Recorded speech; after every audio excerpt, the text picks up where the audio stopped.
ঢাকা বিশ্ববিদ্যালয় ও অধিভুক্ত ৭ কলেজের মধ্যে দীর্ঘ প্রায় ৪ ঘণ্টার সংঘর্ষ ও পাল্টাপাল্টি ধাওয়া শেষে পরিস্থিতি স্বাভাবিক হয়। এ ঘটনার পর রাত ৩টার দিকে ঢাকা কলেজের সামনে সংবাদ সম্মেলন করে নতুন কর্মসূচি ঘোষণা দিয়েছেন ৭ কলেজের শিক্ষার্থীরা।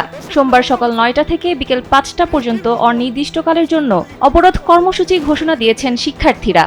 আন্দোলনকারী শিক্ষার্থীরা জানান, তাদের ওপর পুলিশি হামলা এবং ঢাকা বিশ্ববিদ্যালয়ের প্রো ভিসি অধ্যাপক ডক্টর মামুন আহমেদের বিচার না হওয়া পর্যন্ত রাজধানীর বিভিন্ন পয়েন্টে অবরোধের ঘোষণা দেন তারা। পাশাপাশি সব পরীক্ষা বয়কট করার ঘোষণা দেন। এর আগে রোববার সন্ধ্যায় ৫ দফা দাবি নিয়ে ৭ কলেজের শিক্ষার্থীরা প্রো ভিসির সঙ্গে আলোচনা করতে গেলে তিনি দুর্ব্যবহার করেছেন বলে অভিযোগ করেছেন আন্দোলনকারীরা।